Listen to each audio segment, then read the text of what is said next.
Kaping 5 wong kang saleh kumpul ana.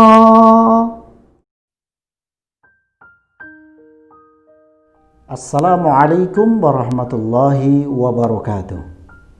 Bismillah, alhamdulillah, wassalatu wassalamu ala rasulillah wa ala alihi wa sahbihi wa mawalah. La haula wa la quwata illa billah, amma ba'dah. Sedulur sedaya rahimakumullah, semoga sedulur sedaya senantiasa selalu dalam kesehatan zahiran wa batinan dan selalu diberikan kelapangan rizki oleh Allah Subhanahu wa taala, rizki yang halal, barokah, manfaat dunia akhirat. Allahumma amin.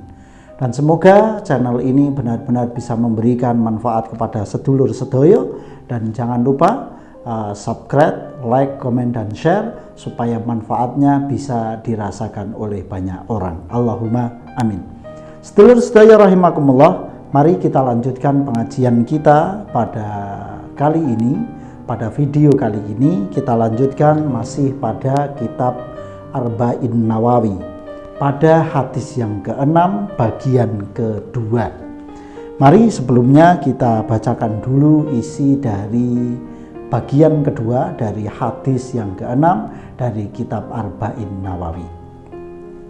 Bismillahirrahmanirrahim. Qala musannif rahimallahu taala wa nafa'ana bi wa bi ulumi fid dharaini amin ya rabbal alamin. Abi Abdillah An-Nu'man. Ya. Pada penggalan yang akhir dari hadis ini akan kita bacakan. Bismillahirrahmanirrahim. Ala eling-eling. Inna fil jasadi wa inna fil jasadi lan setuhune iku tetep ing dalem jasad mudghatan ana daging sepringkel. Ida saluhat tatkalane bagus apa mudghah, saluha mongko bagus apa jasadu apa al jasadu jasad kulluhu ya sekabehane raga. Wa idza fasadat lan tatkalane rusak apa mudghah, fasada mongko rusak apa al jasadu raga. Kulluhu ya sekabehane raga.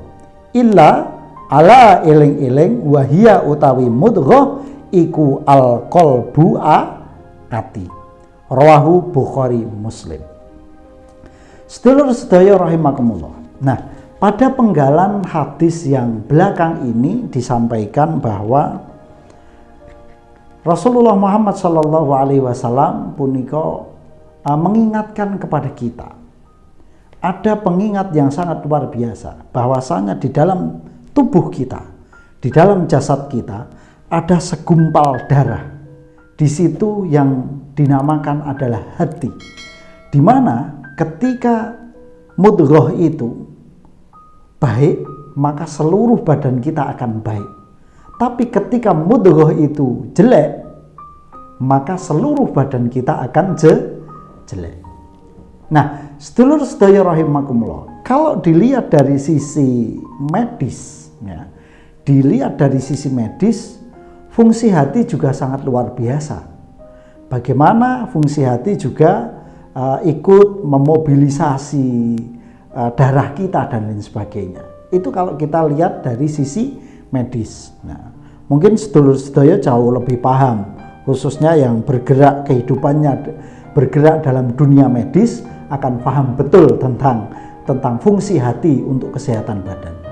Tetapi pada kali ini yang kita bahas tidak hanya sebatas pada sisi medis, kesehatan jasmani saja, tetapi kita melihat dari segi kesehatan ruhaniah, bahwa yang namanya hati ini dia akan memberikan pengaruh yang sangat luar biasa terhadap kesinambungan jasad kita.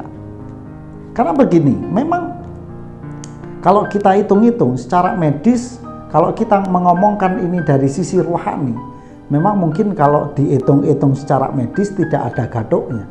Tetapi ternyata dia tetap akan memberikan pengaruh yang sangat luar biasa kepada seluruh badan kita. Contoh kecil saja, contoh kecil. Ketika sedulur sedaya memiliki suasana hati yang berbeda-beda, maka itu akan sangat berpengaruh pada jasad, pada badan kita. Contoh Contohnya begini, ketika sedulur sedaya suasana hatinya sedang gembira, gitu kan, suasana hati sedang gembira, maka akan sangat mudah sekali sedulur sedaya akan tersenyum. Nah, tersenyum di dalam arti senyumnya adalah senyum gembira. Ya, ini contoh senyum gembira, bukan senyum sinis. Nah, ini contoh senyum sinis. Nah, itu. Tetapi ketika suasana hati kita tidak enak, maka untuk tersenyum pun kita akan sulit. Ketika tersenyum dipaksakan, ketemunya seperti tadi, senyum kecut, ya kan? Gimana senyum kecutnya? Sedulur sedaya nanti bisa praktek di kaca di kamar, bisa olah wajah gitu kan, senyum yang ikhlas sama senyum yang tidak patek ikhlas gitu kan. Nah, itu saya yakin sekali sedulur sedaya akan merasakan itu. Nah, artinya apa? Ternyata pengaruh yang namanya hati itu sangat luar biasa bagi kehidupan kita. Apalagi begini, ketika kita dalam kondisi happy, menerima apapun dari Allah, senang, ikhlas, syukur dan lain sebagainya, maka badan kita akan terasa enak, terasa sehat gitu kan.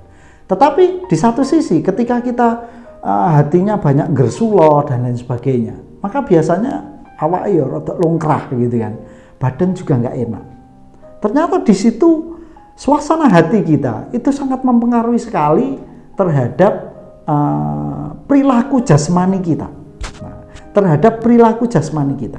Nah, itulah yang disampaikan oleh Rasulullah Muhammad SAW. Nah, sedangkan suasana hati kita itu hanya ada dua, antara yang soluha atau fasada, baik atau buruk, baik atau buruk. Atau kita pakai bahasanya kondisi hati kita yang sedang sehat atau sedang sakit. Nah, kondisi sehat atau sakit, suasana hati kita. Yang sehat seperti apa? Contohnya hati yang sehat adalah ketika kita selalu bisa menerima apapun yang ada, kita terima dengan syukur, dengan ikhlas gitu kan. Dengan syukur, dengan ikhlas. Maka itu apa? Kondisi hati kita sedang sehat. Tidak punya dendam gitu ya. Tidak punya dendam, tidak punya jengkel sama orang lain. Kalau toh ada dendam, maka tidak lebih dari 3 hari dendam itu sudah hilang. Nah, itu gambaran kondisi hati kita yang istilahnya sehat. Tetapi terkadang hati kita juga mengalami sesuatu yang tidak sehat. Kondisi yang tidak sehat dalam hati kita itu seperti apa? Ketika di dalam hati kita mungkin ada rasa curiga, tidak suka dengan orang lain, tidak suka melihat kebahagiaan orang lain, atau kita sering mengeluh dengan nasib yang kita terima, dengan kondisi mungkin kita punya usaha, usahanya nggak jalan, kita bercocok tanam tapi nggak panen, kita susah dan lain sebagainya gitu kan. Atau mungkin bisa jadi kita kurang begitu bisa menikmati ketika apa? Ketika kita mendengarkan lantunan ayat-ayat Al-Quran, cerita-cerita hikmah kebaikan, ternyata hati kita tidak bisa tergetar gitu ya. Hati kita tidak bisa tergetar untuk apa? Untuk kemudian melakukan sesuatu yang baik gitu. Nah, ketika kita mengalami hal seperti itu, maka artinya bahwa kita semuanya sedang dalam keadaan yang betul, keadaan yang sakit hati kita. Ketika kita tidak bisa menerima apa yang diberikan Allah kepada kita, tidak ikhlas menerimanya, itu sebenarnya kita semuanya sedang dalam keadaan sakit.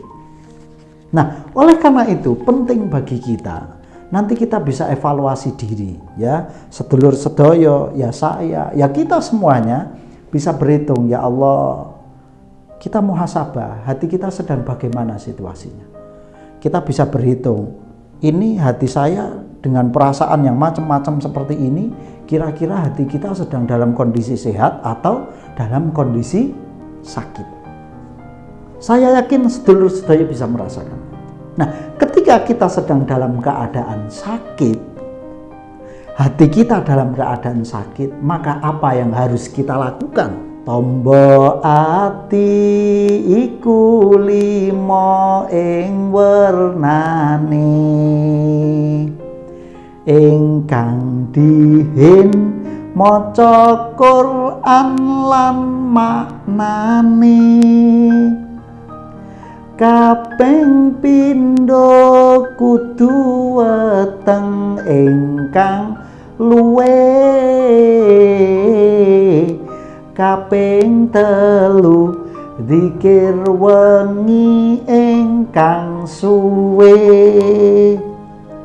kaping pat salat wengi lakonono, kaping 5 wong kang saleh kumpulono, salah sawiji sapa bisa nglakoni, insyaallahu ta'ala nyembadani. Ada 5 yang harus kita lakukan ketika kita panjenengan sedaya, sedulur sedaya, ya kita sedang mengalami hati yang kurang sehat alias sakit. Pertama, perbanyak baca Al-Quran. Kalau perlu kita perlu mengangen-angen. Mengangen-angen itu apa? Memikirkan makna dari apa yang kita baca. Itu yang pertama. Banyak baca Al-Quran. Itu obat hati kita.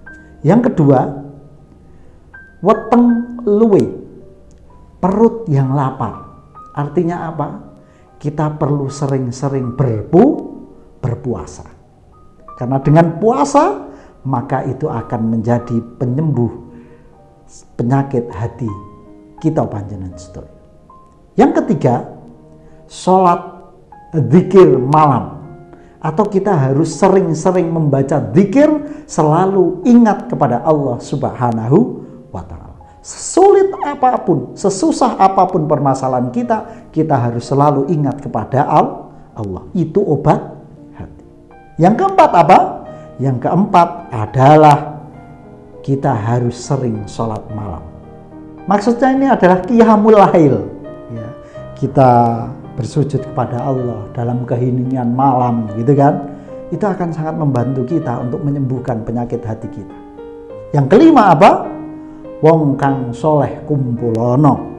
Kita harus banyak berkumpul, banyak bersilaturahim dengan orang-orang solih. Nah, oleh karena itu, mari kita panjenengan sedaya, mari kita evaluasi, kita deteksi seberapa parah, seberapa dalam sakitnya hati kita. Sakitnya tuh di sini, ya, bukan seperti itu yang dimaksud. Tetapi seperti apa kondisi hati kita? Maka setelah kita mengetahuinya, bila kita yakin hati kita sakit, segera sembuhkan dengan 5 hal yang tadi kita sampaikan. Nah, semoga Allah Subhanahu wa ta'ala selalu memberikan kepada kita hati yang bersih, hati yang ikhlas, hati yang sehat. Allahumma amin. Demikian dari kami. Wal afu minkum. Wassalamualaikum warahmatullahi wabarakatuh.